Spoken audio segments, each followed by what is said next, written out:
Enero de 1847 en Monterrey, Nuevo León.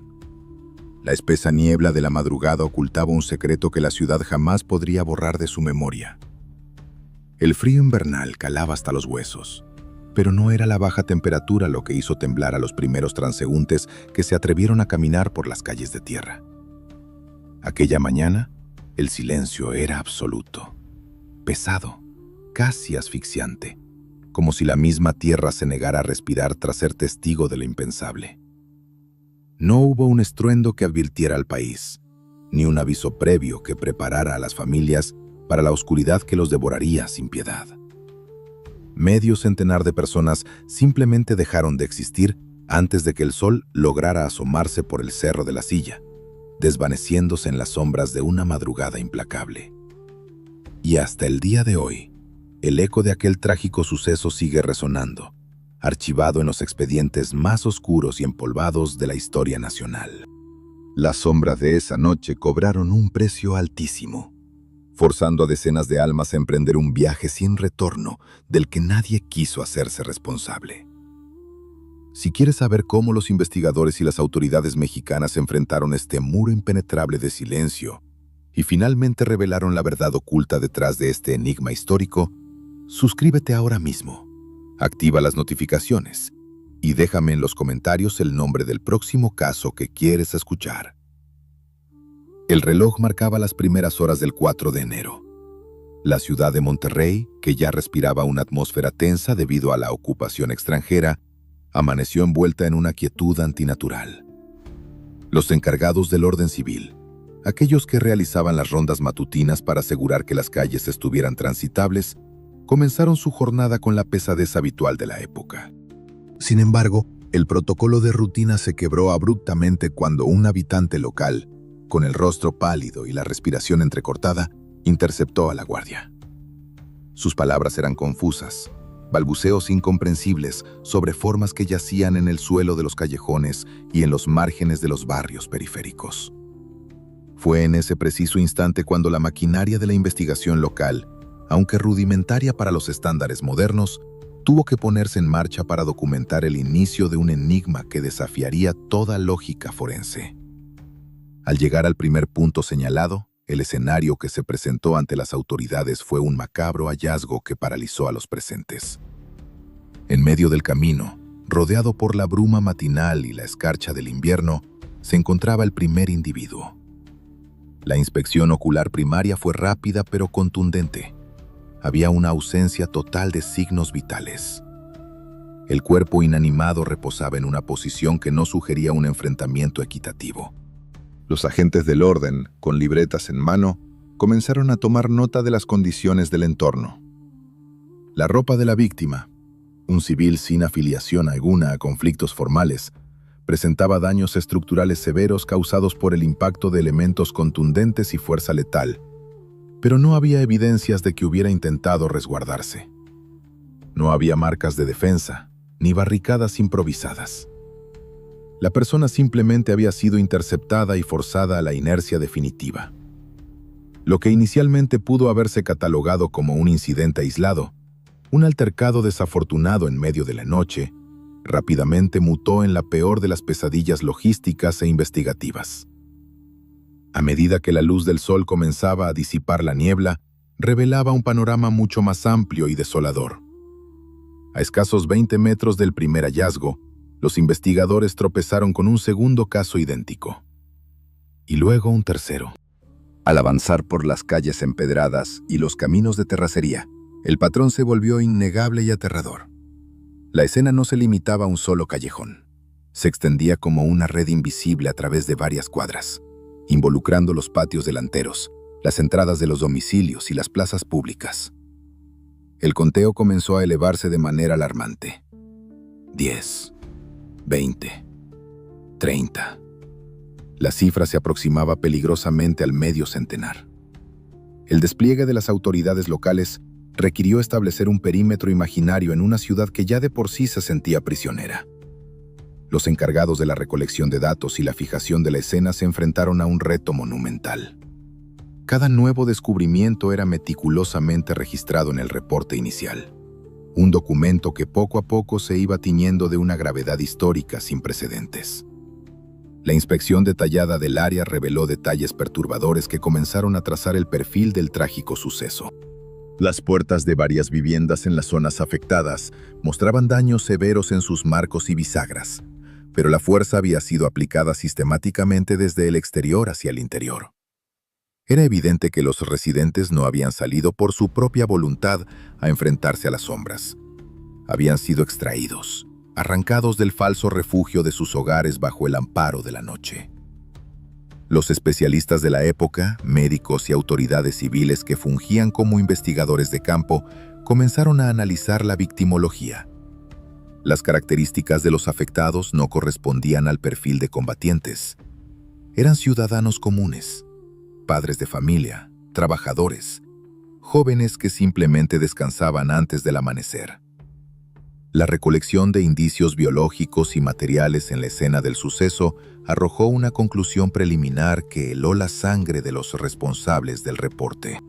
No se trataba de las secuelas de un combate, ni de un daño colateral propio de los tiempos convulsos que vivía la región. La dispersión de las evidencias apuntaba a un operativo no autorizado, una maniobra táctica ejecutada con una frialdad calculada, diseñada específicamente para neutralizar a individuos desarmados. A nivel criminológico, el análisis del entorno descartaba por completo la teoría de una trifulca espontánea. Las huellas dejadas en la tierra húmeda mostraban el paso de caballos y botas pesadas que avanzaron con una formación organizada, para luego dispersarse estratégicamente cubriendo todas las rutas de escape posibles de aquellas viviendas. Quienes hayan sido los responsables de esta incursión operaron bajo una logística grupal, asegurándose de que sus objetivos no tuvieran la más mínima oportunidad de emitir una alerta. Fueron silenciados de manera rápida y sistemática. La ausencia de ruido durante la noche, reportada por algunos vecinos que sobrevivieron al terror escondidos bajo sus camas, confirmaba que los perpetradores actuaron con la eficacia de quienes están acostumbrados a operar al margen de toda supervisión, utilizando el miedo y la oscuridad como sus principales cómplices. El reporte inicial, redactado con manos temblorosas pero con la firmeza del deber, comenzaba a tomar la forma de un expediente acusatorio. Las páginas se llenaban con descripciones técnicas del estado en que fueron hallados los 50 ciudadanos.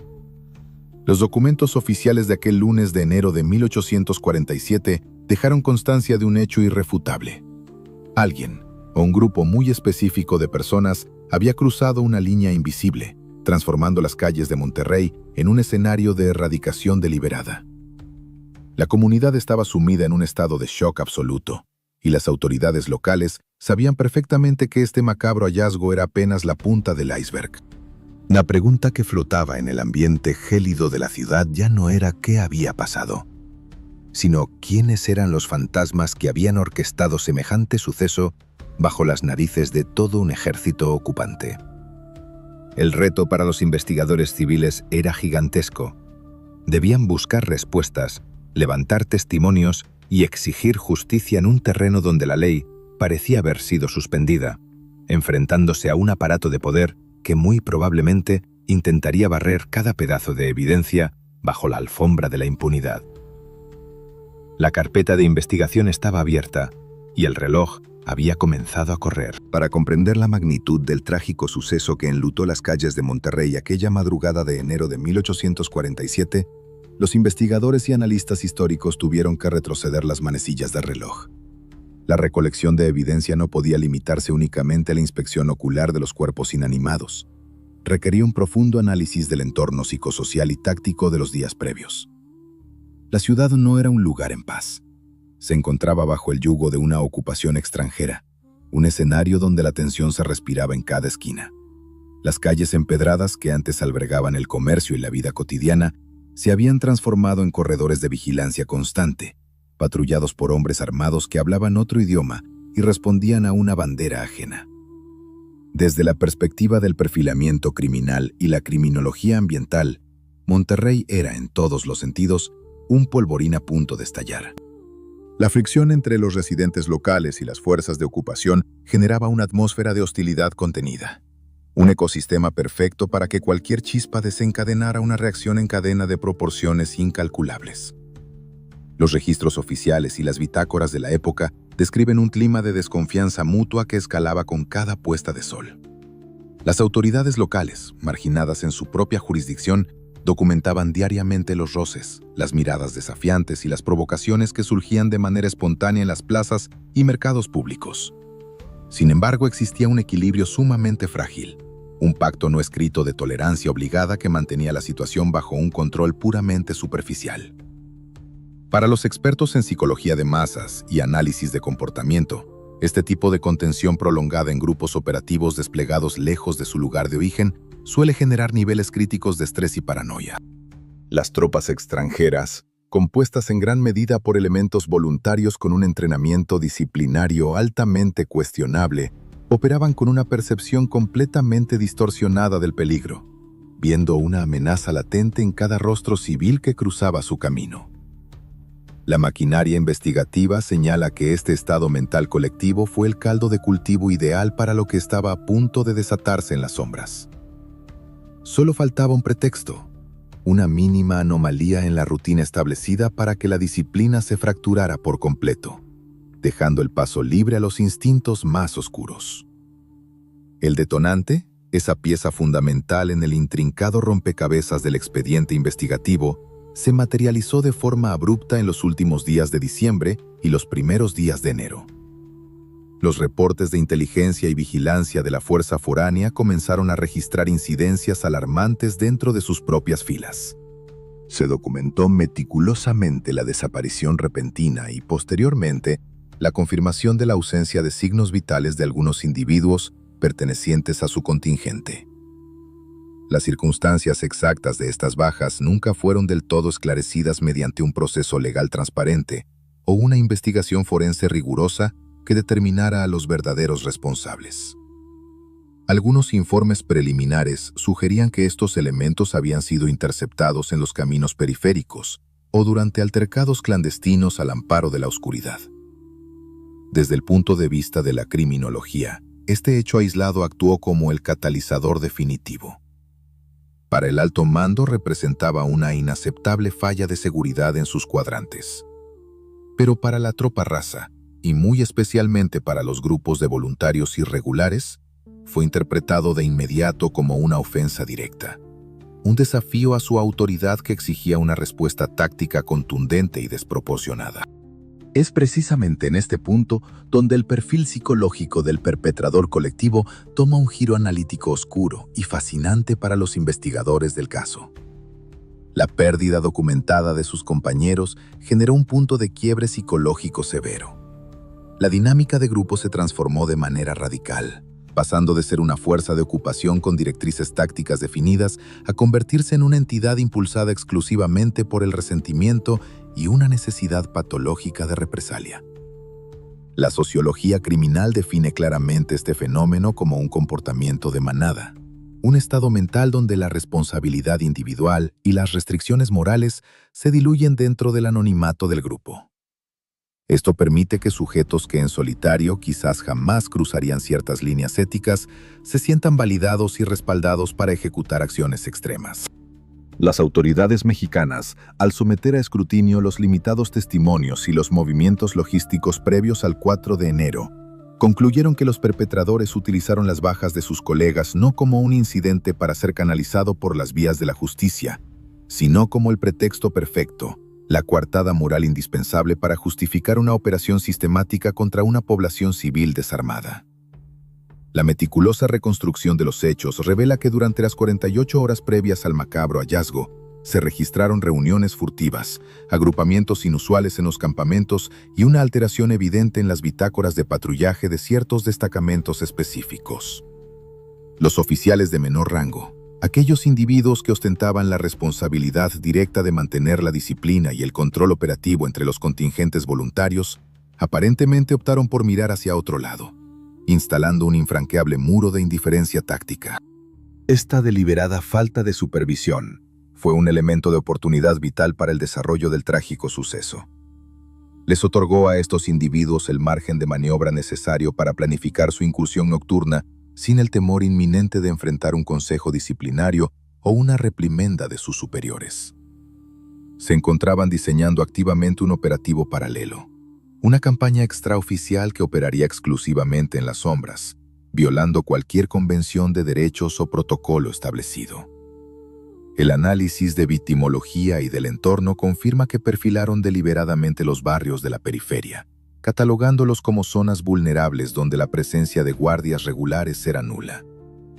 Así, la maquinaria logística de la tragedia quedó completamente ensamblada, aguardando únicamente el velo protector de la noche.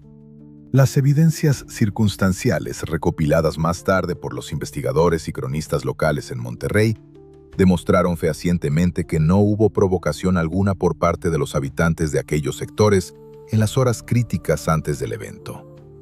Los residentes civiles continuaban acatando la rutina restrictiva impuesta por el toque de queda, asegurando los cerrojos de sus puertas y resguardándose en el interior de sus domicilios apenas la luz solar desaparecía. Permanecían completamente ajenos a la condena silenciosa que ya había sido dictada en su contra en las tiendas de campaña extranjeras. Los perpetradores, fuertemente alimentados por una retórica interna de castigo colectivo y amparados por la impunidad que brinda el caos de la ocupación, marcaron sus territorios de operación con una precisión aterradora. El expediente histórico subraya este factor como una prueba irrefutable de premeditación. No organizaron operativos para ejecutar órdenes de aprehensión legítimas. Salieron a cobrar una deuda imaginaria, empleando el terror como su principal herramienta de subyugación.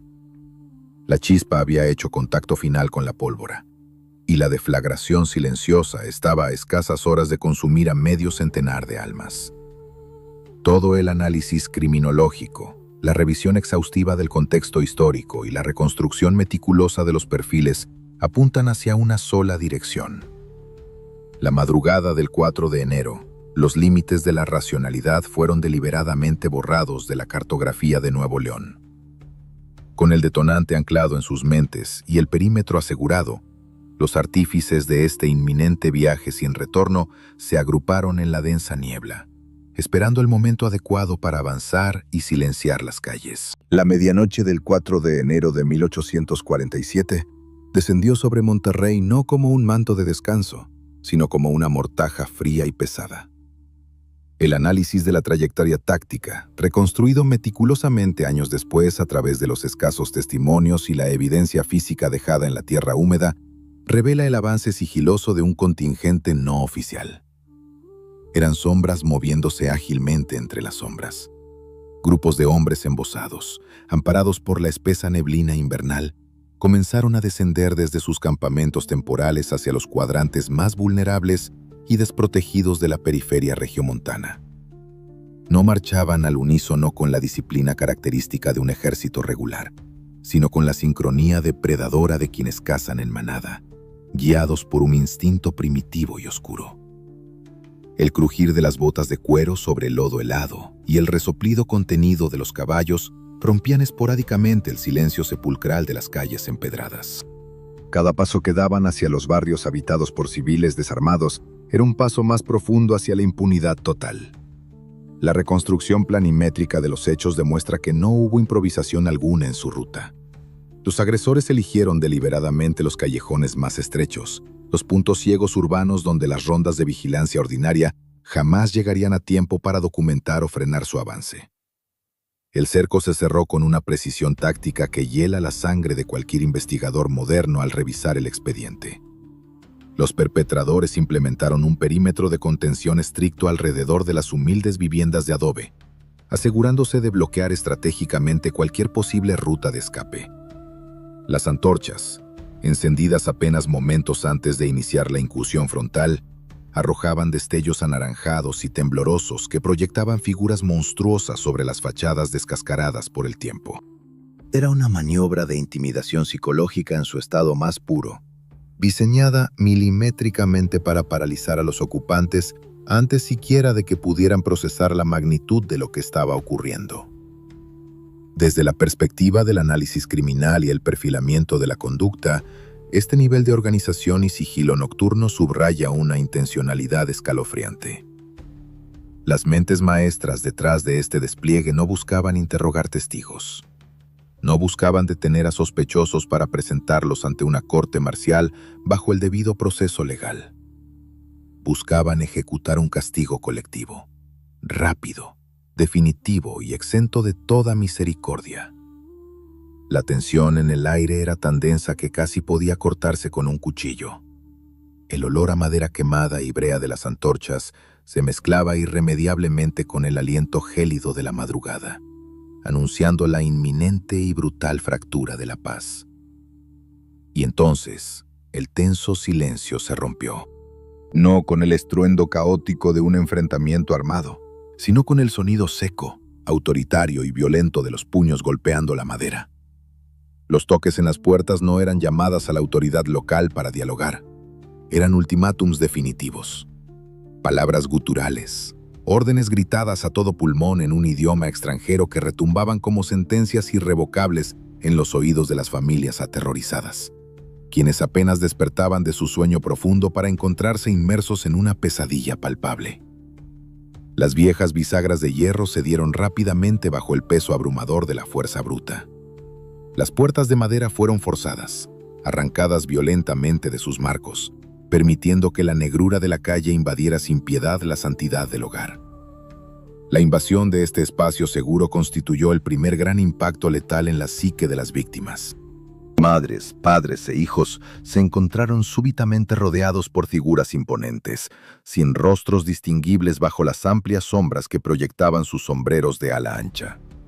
La confusión y el pánico reinaban en el interior de las diminutas casas, pero los invasores operaban con una frialdad mecánica, sordos a cualquier ruego. Con movimientos rápidos, calculados y violentos tirones físicos, comenzaron a separar a los hombres de sus familias. No importaba la edad de los elegidos, no importaba su ocupación diaria, no importaba en lo absoluto la súplica desgarradora de sus esposas o madres. Cualquier intento de establecer un diálogo pacífico o pedir clemencia era sofocado de inmediato con empujones severos y amenazas veladas que prometían una oscuridad aún mayor. Las autoridades y analistas forenses de la época, al evaluar posteriormente la notoria ausencia de signos de lucha en el interior de las viviendas saqueadas, determinaron concluyentemente que el factor sorpresa, combinado con la aplastante superioridad numérica, anularon por completo cualquier capacidad humana de resistencia.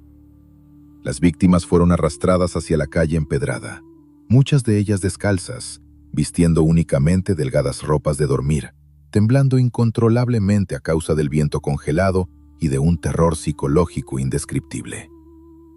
Fue en ese preciso y fatídico instante cuando docenas de civiles fueron forzados a emprender el más oscuro viaje sin retorno.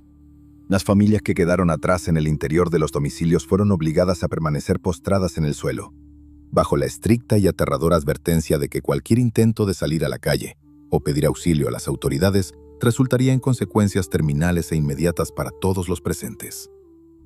La escena que se desarrollaba en los callejones era dantesca, un cuadro verdaderamente digno del más profundo y oscuro expediente de la crónica negra de nuestro país. Los prisioneros improvisados fueron agrupados rápidamente, formando una masa humana compacta y desorientada. La respiración agitada y errática de medio centenar de almas aterrorizadas formaba pequeñas y densas nubes de vapor en el aire helado, mezclándose hipnóticamente con el denso humo negro que desprendían las antorchas invasoras. Caminaron. Fueron obligados a marchar forzadamente hacia las zonas más sombrías de la localidad, alejándose rápidamente de la tenue luz de los faroles principales. El destino final era el límite de la ciudad, aquellos terrenos baldíos donde la civilización terminaba y la maleza comenzaba a devorar el paisaje urbano. Cada paso que daban resonaba como un eco fúnebre contra las paredes de piedra. Las víctimas avanzaban tropezando en la oscuridad total, empujadas sin contemplación por cañones metálicos fríos y voces ásperas que dictaban el ritmo de la marcha. La criminología ambiental nos dicta que los agresores eligieron estos puntos geográficos finales precisamente por su aislamiento sonoro y visual extremo. Querían asegurarse a toda costa de que el acto final de esta obra macabra no tuviera más testigos que la luna pálida, parcialmente oculta tras la espesa niebla. Y entonces, en la negrura absoluta de los márgenes de Monterrey, el avance se detuvo de forma abrupta. No hubo tribunales instalados en la llanura. No hubo juicios sumarios, ni testigos de cargo, ni derecho a una última defensa. En cuestión de breves y eternos minutos, la inmensa tensión acumulada en el ambiente detonó de manera silenciosa pero absolutamente implacable. Las sombras encapuchadas hicieron finalmente su trabajo. 50 vidas mexicanas fueron abruptamente interrumpidas, desconectadas del mundo terrenal mediante métodos contundentes que la historia oficial, controlada por los vencedores, siempre intentaría maquillar o borrar de los registros.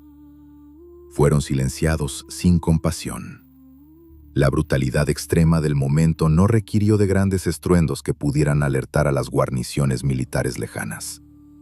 La eficiencia letal y despiadada de los agresores garantizó que las víctimas cayeran pesadamente una tras otra. Rápidamente perdieron toda fuerza motriz, sumiéndose en una inmovilidad física absoluta y permanente.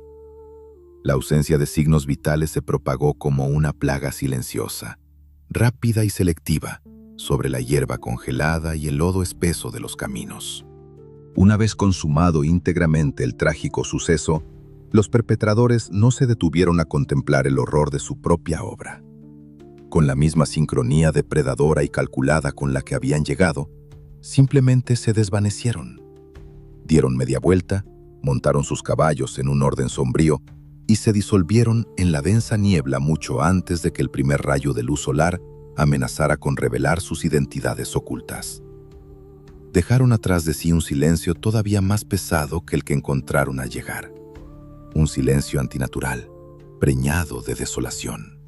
Un vacío existencial que cortaba la respiración. Las calles recobraron su engañosa quietud, pero el daño estructural y moral ya estaba hecho de manera irreparable. La noche de las sombras había cobrado su cuota sangrienta con una exactitud milimétrica, dejando esparcidos en el suelo los 50 expedientes humanos cerrados a la fuerza. 50 enigmas inanimados que horas más tarde serían descubiertos por los aterrados guardias civiles, desatando el caos. La maquinaria del terror había operado esa madrugada con una impunidad logística perfecta, cerrando el pesado telón de una de las madrugadas más sombrías que el territorio nacional jamás olvidaría. El reloj avanzaba inexorablemente hacia el amanecer frío, marcando el momento exacto en que Monterrey tendría que abrir los ojos y enfrentarse directamente al abismo insondable de su propia e inenarrable tragedia. Con el sol ya en lo alto sobre la ciudad de Monterrey, disipando los últimos restos de la niebla matinal que había servido como cómplice silencioso, los investigadores locales se enfrentaron a la fase más desgarradora y psicológicamente exhaustiva de cualquier pesquisa criminal: el contacto directo con quienes se quedaron atrás. Las calles de tierra, que apenas unas horas antes habían sido el escenario principal de un viaje sin retorno, ahora albergaban un ambiente denso y lúgubre, interrumpido únicamente por el llanto ahogado que se filtraba a través de las gruesas paredes de adobe. Los oficiales civiles, armados con libretas de cuero, tinteros y una inmensa carga de frustración, comenzaron la ardua tarea de tocar las puertas astilladas de los barrios afectados. No buscaban una confrontación física, buscaban respuestas. La recolección de testimonios primarios es el pilar fundamental de toda investigación, la brújula que guía a los detectives en la oscuridad. Pero en un entorno donde el terror más puro ha echado raíces profundas, conseguir que un testigo ocular rompa el silencio y articule sus recuerdos se convierte en un verdadero desafío clínico y emocional.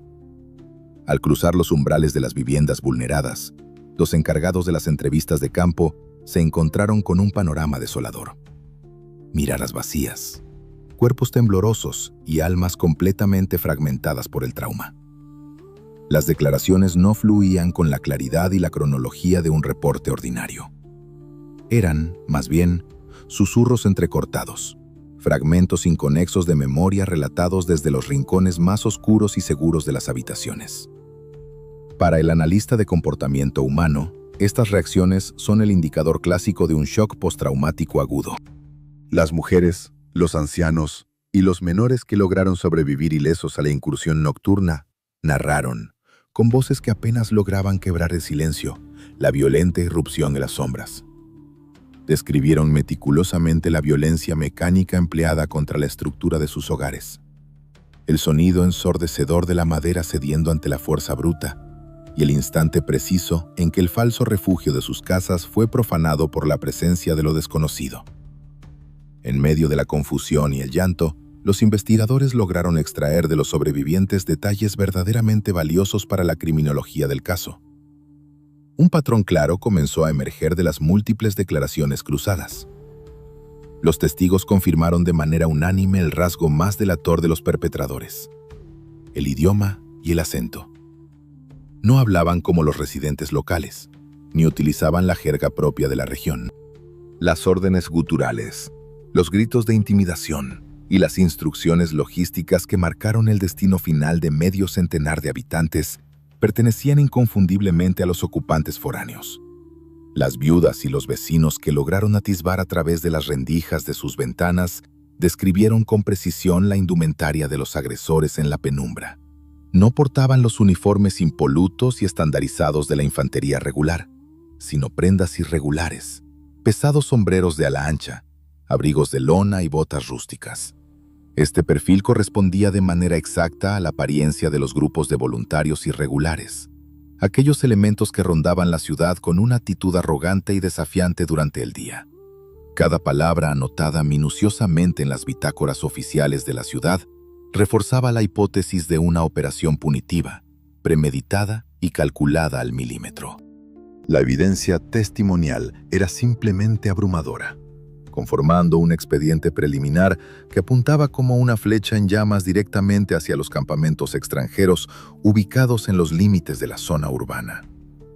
Con las declaraciones formales ya plasmadas en papel, muchas de ellas avaladas únicamente con una simple huella dactilar temblorosa, debido al analfabetismo y al terror persistente, los líderes civiles y las autoridades locales de Monterrey compilaron el reporte oficial de los hechos. Tenían en sus manos un documento incriminatorio sólido, un registro que detallaba cronologías, métodos de sustracción, perfiles físicos y un conteo exacto de las pérdidas irreparables sufridas por la comunidad. Con este inmenso peso burocrático y moral sobre los hombros, una pequeña pero determinada comitiva de autoridades mexicanas se dirigió hacia el cuartel general de la Fuerza de Ocupación. El objetivo de esta visita oficial era meridianamente claro: exigir una rendición de cuentas inmediata, solicitar la identificación plena de los sospechosos en base a los retratos hablados y exigir la apertura de un proceso legal disciplinario que brindara una mínima sensación de justicia y certidumbre a los deudos. Sin embargo, en el mundo de la crónica negra y la investigación de campo, la evidencia contundente no siempre es garantía de resolución. Al cruzar las pesadas puertas del edificio que albergaba al alto mando foráneo, los investigadores locales no encontraron la colaboración recíproca ni la disposición ética propia de una autoridad legítima. En su lugar, chocaron violentamente a toda velocidad contra un frío, calculado e impenetrable muro de silencio institucional. El hermetismo adoptado por los oficiales de alto rango fue absoluto y desesperante. En lugar de recibir el expediente con la gravedad, el respeto y la urgencia que ameritaba la pérdida masiva y repentina de signos vitales de 50 ciudadanos inocentes, los comandantes extranjeros adoptaron de inmediato una postura profundamente defensiva y burocrática. Las reuniones diplomáticas se convirtieron rápidamente en un laberinto tóxico de evasivas, tecnicismos y desdén absoluto. Cuando los investigadores y magistrados locales presentaron las descripciones físicas recabadas y expusieron las rutas de aproximación y escape trazadas en la planimetría forense del caso, la respuesta del mando ocupante fue la presentación inmediata de coartadas prefabricadas con una velocidad sospechosa. Los registros de guardia, las listas de pase de lista y las bitácoras de patrullaje de los campamentos foráneos fueron manipulados deliberadamente o, en su defecto, convenientemente extraviados en los archivos administrativos. Los oficiales al mando aseguraron, mirándolos a los ojos con una frialdad verdaderamente escalofriante, que todo su personal, sin excepción alguna, había permanecido acuartelado y bajo estricta vigilancia dentro de los límites de sus bases durante las horas críticas de la madrugada del 4 de enero. Para desviar la atención y entorpecer la línea principal de investigación, argumentaron audazmente que el trágico suceso debía ser obra exclusiva de bandoleros locales, agrupaciones delictivas de la sierra que habrían aprovechado la inestabilidad política para saldar cuentas pendientes. Intentaban a toda costa sembrar la duda razonable y crear la figura de un culpable fantasma, ajeno a sus propias filas. Desde la óptica de la investigación criminalística, esta es la táctica más antigua y efectiva del encubrimiento sistémico. Era una protección corporativa diseñada específicamente para garantizar la impunidad total de sus elementos más inestables e irregulares. La frustración de los investigadores locales alcanzó niveles críticos que rayaban en la desesperación absoluta. Tenían la escena del suceso analizada a la perfección. Tenían bajo su resguardo los testimonios desgarradores y coincidentes de múltiples sobrevivientes. Conocían con exactitud el motivo psicológico que detonó la venganza y tenían plenamente identificado al grupo sospechoso.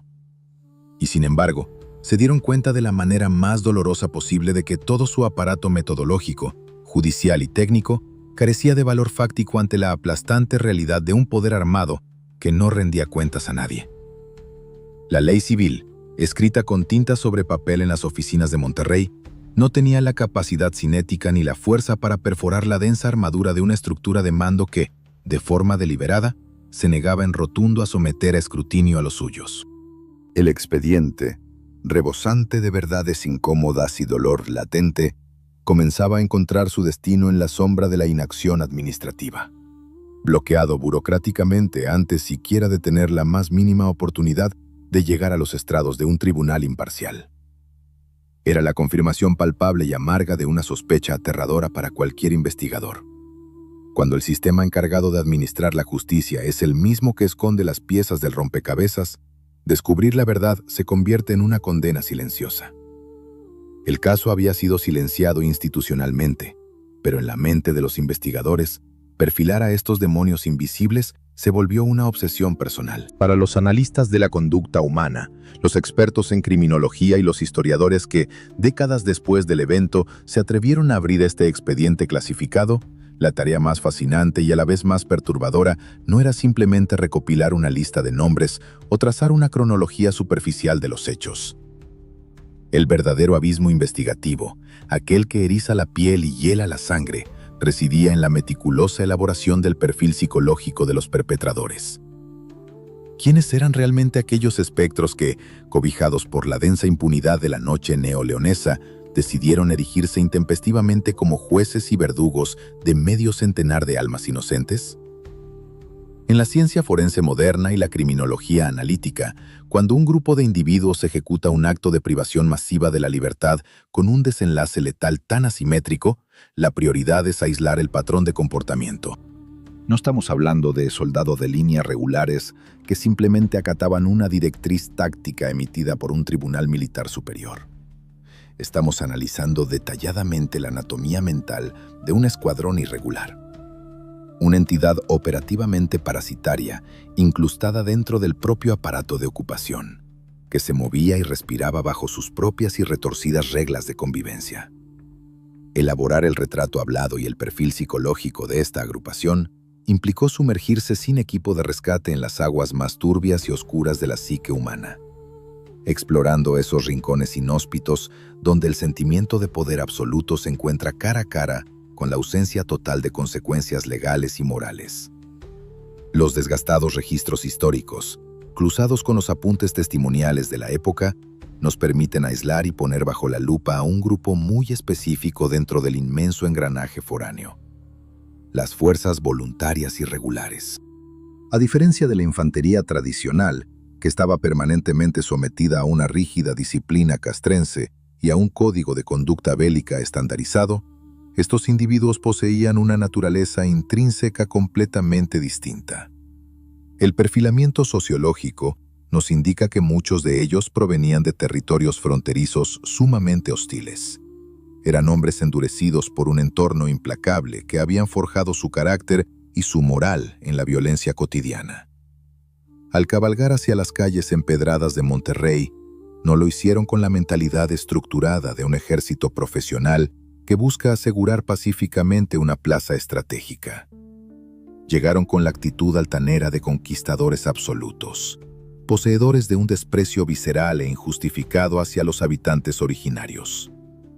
El perfil criminológico de estos sujetos destaca una profunda intolerancia racial y cultural, combinada con un narcisismo colectivo tóxico que los hacía sentirse literalmente intocables. Se movían en la ciudad en grupos cerrados, actuando como clanes herméticos, donde la lealtad incondicional hacia el compañero de armas superaba por mucho cualquier juramento formal a su nación o al reglamento militar vigente. Para estas mentes moldeadas por el prejuicio, la integridad de un civil en territorio ocupado carecía por completo de valor inherente. Era, en el mejor de los escenarios, una molestia logística, y en el peor, un objetivo desechable al que podían suprimir a voluntad. El análisis profundo de los motivos subyacentes que detonaron el trágico suceso aquella brumosa madrugada nos lleva inevitablemente a la palabra clave, al motor psicológico de todo este expediente: el resentimiento. Tal como se documentó minuciosamente en las fases iniciales de la reconstrucción, la pérdida no esclarecida de algunos de sus miembros en los callejones periféricos días antes de la fatídica noche del 4 de enero actuó como el catalizador perfecto. Sin embargo, cualquier investigador experimentado sabe perfectamente que la ira por sí sola, en su estado puro y desorganizado, rara vez tiene la capacidad de organizar una incursión logística tan letal y precisa.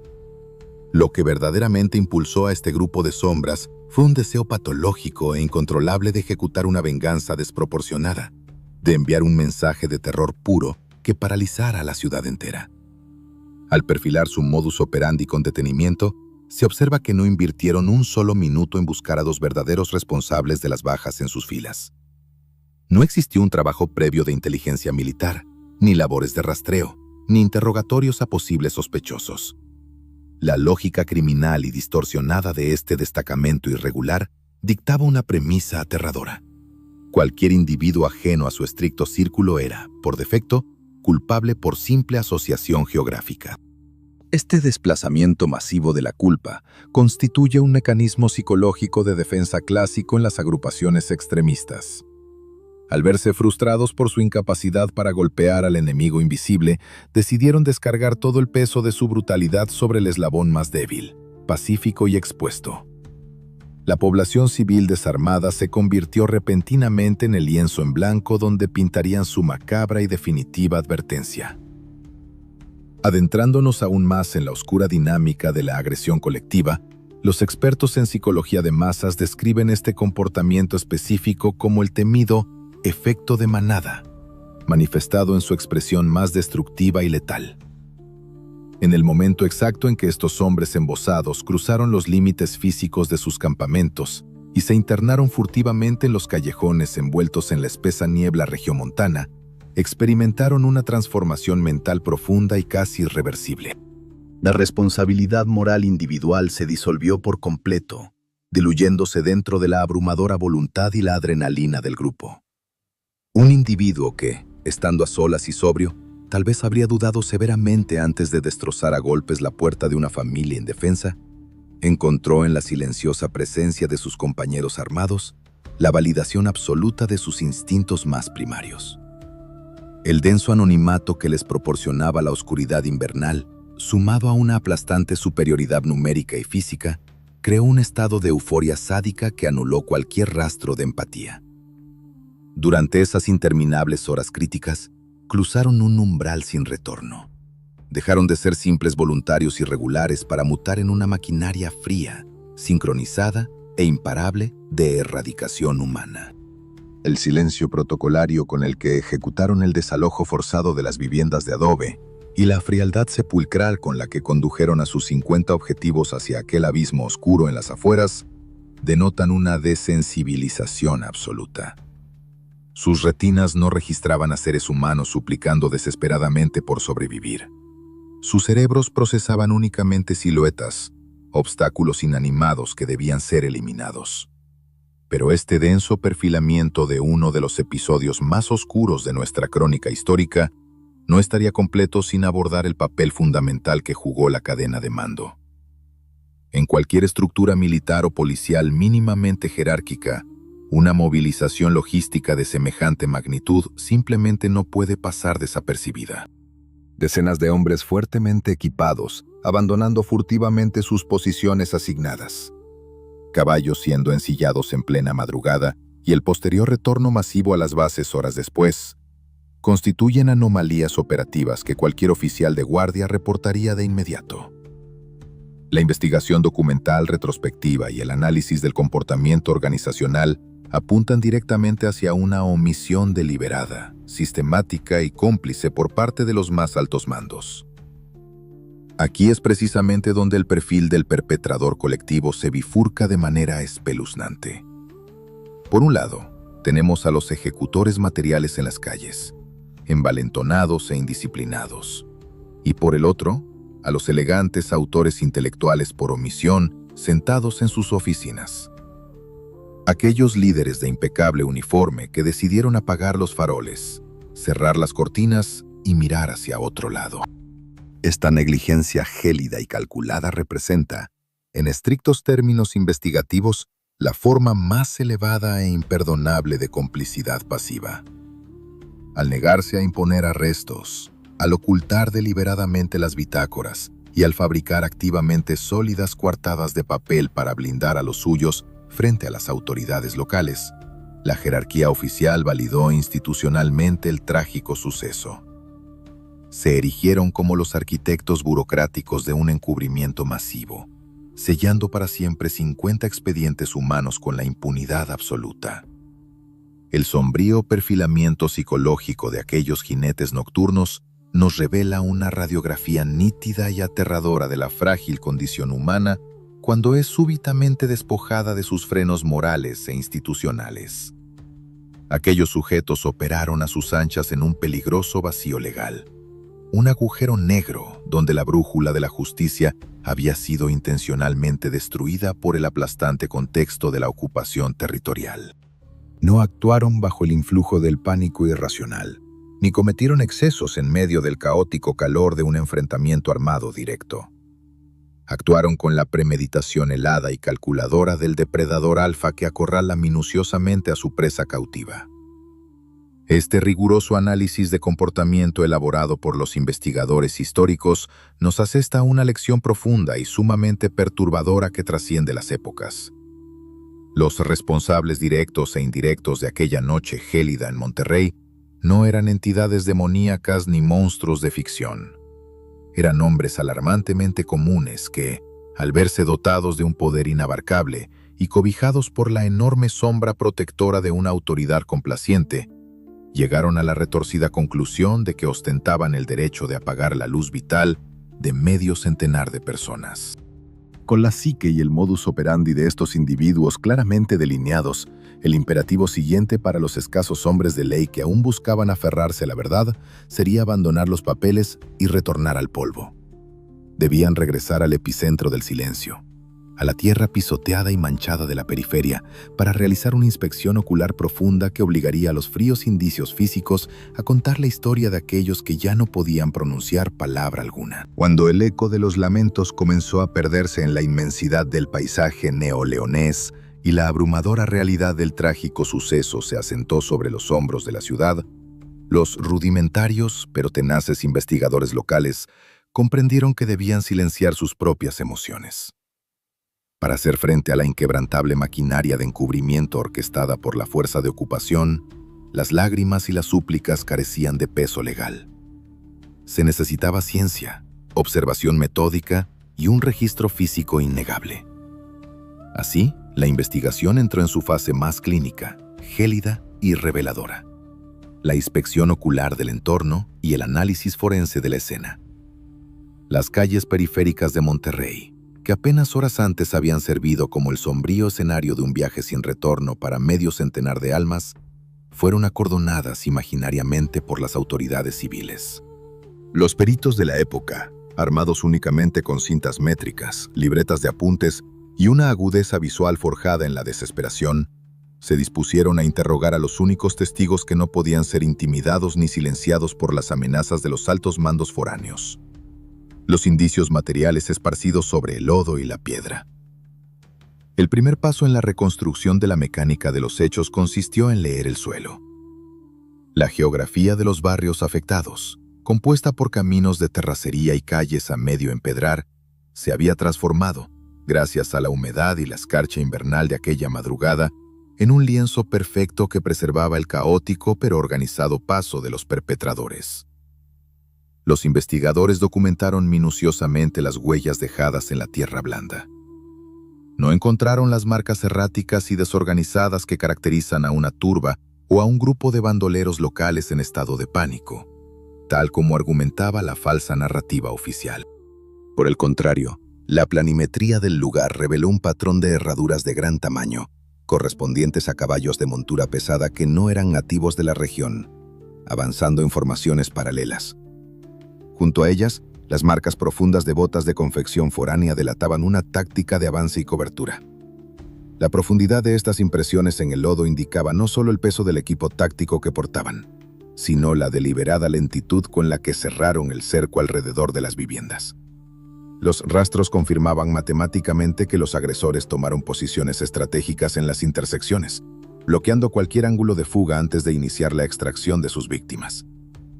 Al trasladar la mirada desde el suelo hacia las estructuras arquitectónicas, el expediente sumó evidencias aún más perturbadoras. Los investigadores de campo procedieron a analizar los daños estructurales infligidos a los domicilios. Las puertas de gruesa madera de encino y pino, que debían servir como la última línea de defensa para las familias regiomontanas, presentaban un cuadro clínico de fuerza extrema. Las bisagras de hierro forjado no estaban simplemente desgastadas. Habían sido arrancadas de sus marcos de adobe mediante la aplicación de palancas y elementos contundentes de alto impacto, operando invariablemente desde el exterior hacia el interior.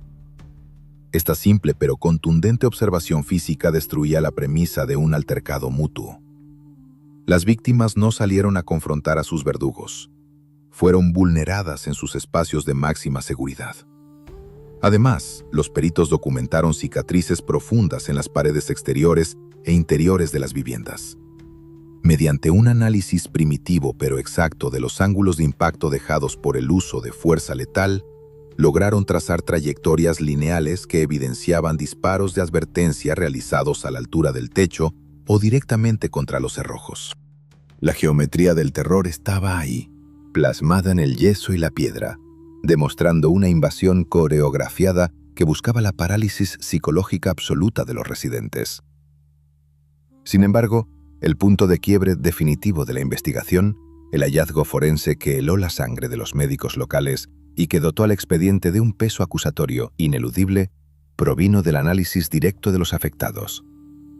Los galenos y legistas de la ciudad, operando bajo condiciones de extrema precariedad y con el corazón oprimido por la magnitud de la pérdida, llevaron a cabo el examen físico de los 50 individuos que yacían inanimados. Las leyes de la biología y la medicina legal son universales e incorruptibles.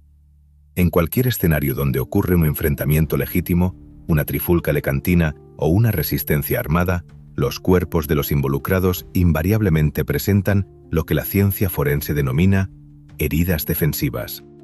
Escoriaciones en los antebrazos, fracturas en las falanges, tejido biológico ajeno bajo las uñas, o contusiones frontales que indican un forcejeo cuerpo a cuerpo en un intento desesperado por preservar la vida. Pero al revisar meticulosamente, uno a uno, los expedientes físicos de las víctimas de Monterrey, el resultado fue un abismo de horror clínico. Existía una ausencia total y absoluta de signos de resistencia. Las manos de los padres de familia, de los jóvenes trabajadores y de los ancianos estaban limpias de cualquier evidencia de lucha.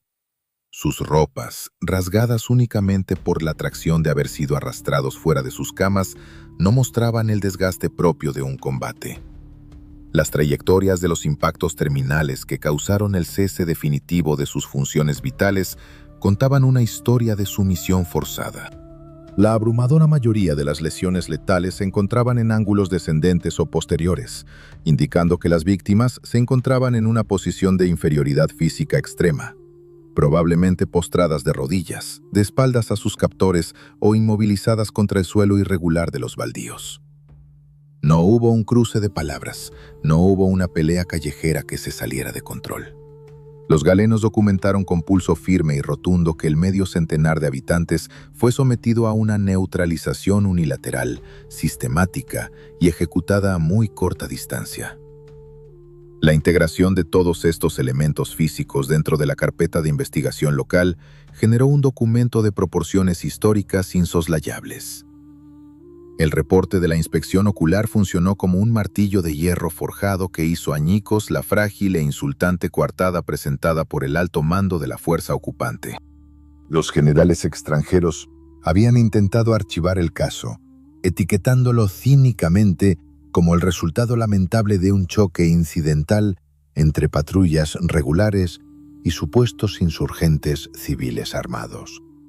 Pero la ciencia forense, incluso en su estado más naciente durante el siglo XIX, no admitía subjetividades.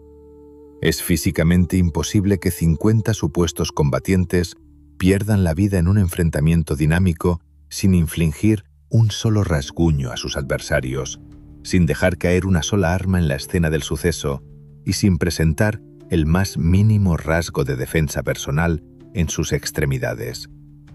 La mecánica de los hechos y la victimología apuntaban invariablemente hacia una erradicación planificada, un operativo de limpieza ejecutado en las sombras contra sujetos en estado de total indefensión.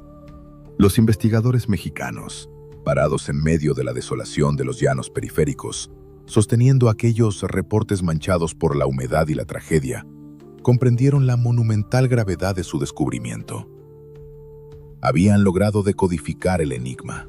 Tenían en su poder la anatomía completa del trágico suceso. Sabían el cómo, el cuándo, el dónde y el por qué. Habían trazado la ruta de los verdugos, medido la fuerza de su intrusión y documentado la innegable asimetría de su violencia. Habían desnudado la mentira oficial con la irrefutable elocuencia de los indicios materiales. Pero en el oscuro y retorcido universo de la crónica negra bajo un estado de ocupación, poseer la verdad absoluta es a menudo el equivalente a sostener un carbón al rojo vivo con las manos desnudas. El expediente forense estaba completo y blindado contra cualquier duda técnica razonable.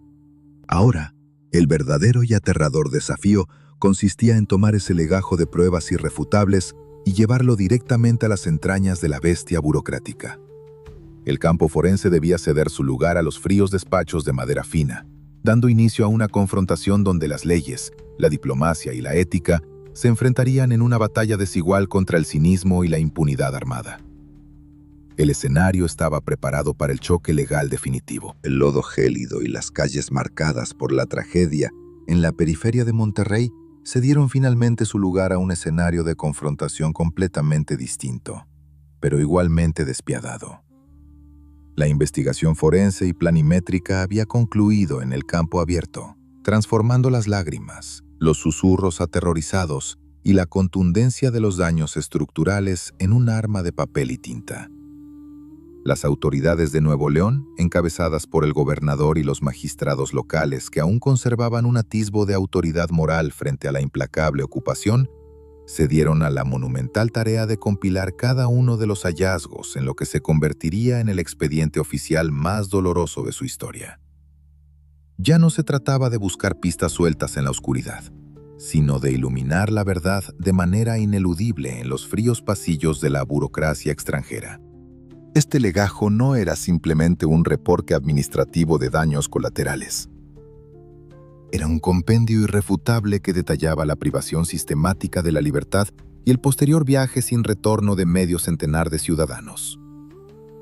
Era el grito silencioso de aquellos que ya no poseían signos vitales, meticulosamente encuadernado y sellado para exigir una justicia que, en el fondo, parecía inalcanzable.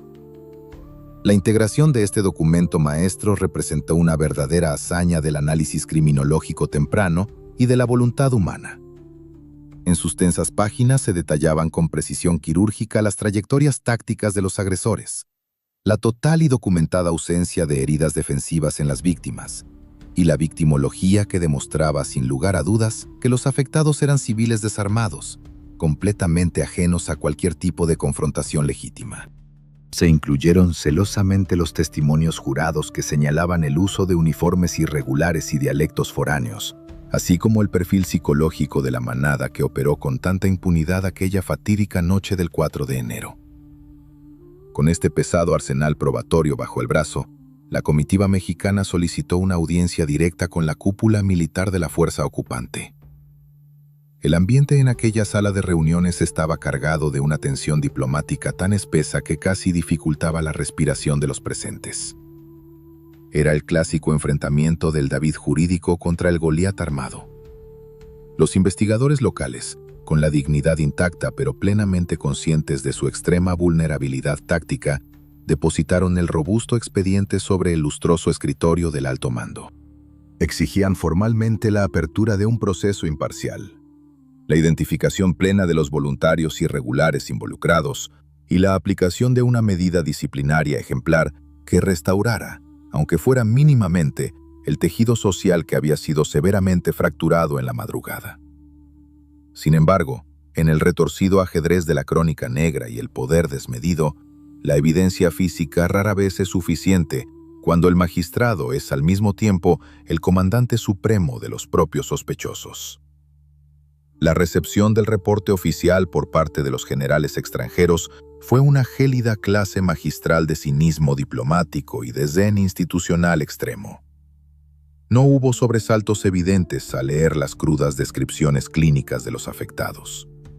No hubo rastro de indignación al repasar la cobardía táctica con la que sus subordinados irrumpieron en los frágiles hogares de adobe. En lugar de emitir órdenes de aprehensión inmediatas y confinar a las tropas irregulares en sus cuarteles para iniciar los interrogatorios de campo pertinentes, los altos oficiales adoptaron una imperturbable máscara de cortesía militar. Comenzó entonces una encarnizada guerra de escritorio. Una lenta batalla legal donde la burocracia fue utilizada hábilmente como un escudo impenetrable. Los mandos foráneos argumentaron conflictos insalvables de jurisdicción. Cuestionaron maliciosamente la validez técnica de los peritajes locales y exigieron estándares de prueba absurdamente imposibles de cumplir bajo el caos propio de las condiciones de ocupación. La estrategia disuasoria era evidente para cualquier experto en perfiles criminales e institucionales. Desgastar psicológicamente al acusador, diluir la inmensa gravedad del evento en un laberinto interminable de papeleo diplomático, y sembrar astutamente la sombra de la duda razonable sobre un suceso que, materialmente, era innegable. La maquinaria del encubrimiento alcanzó su punto más aberrante, calculado y doloroso, en las semanas inmediatamente posteriores a la entrega del expediente. Mientras el gobernador y los magistrados neoleoneses redactaban febrilmente nuevos oficios, enviaban misivas desesperadas a las capitales y trataban por todos los medios de mantener vivo el reclamo legítimo de las familias enlutadas, el alto mando extranjero ejecutó su jugada maestra para desarticular la investigación de una vez por todas y para siempre. En lugar de someter a sus volátiles elementos a un escrutinio legal riguroso, optaron por disolver el problema geográficamente. Amparados en el cómodo y conveniente secreto de la logística castrense, los comandantes de división comenzaron a emitir discretas órdenes de rotación y traslado. Los principales sospechosos de la incursión, aquellos jinetes sombríos cuyas pesadas botas habían dejado huellas imborrables en el lodo de los barrios de Monterrey, fueron repentinamente reasignados a otros frentes de batalla lejanos. A los más inestables simplemente se les licenció de sus deberes operativos y se les envió de regreso a sus lejanos territorios de origen. Se evaporaron en el aire. Pero esta vez no utilizaron la densa niebla de la madrugada como camuflaje táctico, sino la impenetrable y protectora cortina de la burocracia militar. Cada traslado firmado en aquellas oficinas era un clavo más en el ataúd de la rendición de cuentas. Una táctica deliberada, fría y sistemática para asegurarse de que los escasos testimonios presenciales jamás pudieran confrontar a los perpetradores frente a frente en una rueda de reconocimiento oficial. Finalmente, La resolución definitiva de las autoridades ocupantes fue dictada con la misma indiferencia clínica con la que se apaga una vela en la soledad. El mando emitió un memorándum final, redactado con un lenguaje puramente neutral, esterilizado y profundamente insultante para la memoria de los caídos en el trágico suceso. El sobrio documento burocrático dictaminaba que, ante la supuesta falta de pruebas fácticas concluyentes y la absoluta imposibilidad logística de identificar a individuos específicos dentro de sus nutridas filas de voluntarios, las Cortes castrenses procedían irrevocablemente a archivar el caso. 3 palabras que cayeron como plomo fundido sobre las esperanzas de toda una ciudad. Archivar el caso. Era el decreto absoluto y descarado de la impunidad institucionalizada. El pesado expediente que contenía las descripciones exactas de la ruina, los mapas forenses de las viviendas allanadas y los nombres irreemplazables de los 50 ciudadanos cruelmente silenciados, fue relegado sin miramientos a los estantes más oscuros del olvido burocrático. No hubo culpables procesados, no hubo compensaciones de ningún tipo, solo quedó flotando en el ambiente el eco vacío de un sistema legal que había sido sistemáticamente amordazado y neutralizado por el simple y brutal peso del acero. La injusticia se volvió completamente invisible, no porque no existieran indicios claros de su paso devastador, sino porque quienes ostentaban el monopolio del poder decidieron cerrar deliberadamente los ojos y sellar la bóveda del secreto. Para los exhaustos investigadores y autoridades locales, este desenlace representó el golpe moral y psicológico más devastador de toda su trayectoria. Habían descifrado con éxito la compleja anatomía de la madrugada. Habían caminado estoicamente entre las sombras y documentado la masiva ausencia de signos vitales con una precisión técnica admirable dadas las extremas adversidades. Habían cumplido cabalmente con su deber histórico al reconstruir la dolorosa verdad pieza por pieza, pero descubrieron con profunda amargura y decepción que la verdad, por sí sola, carece de la fuerza cinética necesaria para emitir condenas y abrir candados. Se quedaron de pie en sus silenciosos despachos, sosteniendo en sus manos copias inútiles de un trabajo investigativo verdaderamente impecable, observando impotentes cómo los artífices de aquel viaje sin retorno se alejaban libremente hacia el horizonte, blindados para siempre por la inquebrantable inmunidad que les otorgaba su propia bandera. Monterrey, herida en lo más profundo de su orgullo y su alma, tuvo que tragar lentamente el amargo veneno de la impotencia institucional, sabiendo con dolorosa certeza que aquellos 50 expedientes humanos nunca encontrarían la paz en los tribunales terrenales de su época. La extenuante confrontación legal e investigativa había terminado, no con la resonancia de un veredicto justo y equitativo, sino con el silencio aplastante de la indiferencia calculada. El escenario quedaba ahora abandonado en manos del inexorable paso del tiempo, el único investigador implacable que, décadas después, permitiría desenterrar este oscuro legajo para que la historia dictara finalmente la dura sentencia que los hombres en el poder se negaron tajantemente a firmar. Más de un siglo y medio ha transcurrido desde que la espesa niebla de aquel gélido enero de 1847 se disipó por completo de las calles de la periferia regiomontana. El tiempo, ese juez implacable que no responde a banderas ni a presiones diplomáticas, ha ido depositando una gruesa capa de polvo sobre los archivos físicos de la época. Sin embargo, el expediente nunca se desintegró en el olvido absoluto. Para los investigadores modernos, los perfiladores forenses y los historiadores de la conducta humana, este documento representa mucho más que un simple legajo de hojas amarillentas y caligrafía desgastada. Es una cápsula del tiempo verdaderamente perturbadora, un remanente físico que documenta con escalofriante frialdad la anatomía de la impunidad perfecta. Las autoridades extranjeras de aquel entonces creyeron ingenuamente que, al sellar las carpetas bajo el pretexto de la falta de pruebas fácticas y al dispersar geográficamente a los jinetes voluntarios involucrados, lograrían borrar el trágico suceso de la memoria colectiva. Pensaron que el silencio burocrático lograría asfixiar el clamor de la justicia terrenal. Y aunque en el estricto rigor del derecho de su época triunfaron al evitar que los responsables se sentaran en el banquillo de los acusados, fracasaron rotundamente en su intento de extinguir el eco de la verdad. La criminología histórica nos enseña una lección fundamental, una regla de oro que se aplica tanto en los callejones lodosos del siglo XIX como en las complejas escenas de investigación contemporáneas. El poder institucional puede tener la capacidad transitoria de manipular la evidencia, amedrentar a los testigos presenciales y redactar coartadas inquebrantables, pero jamás podrá ocultar el inmenso vacío que dejan las víctimas.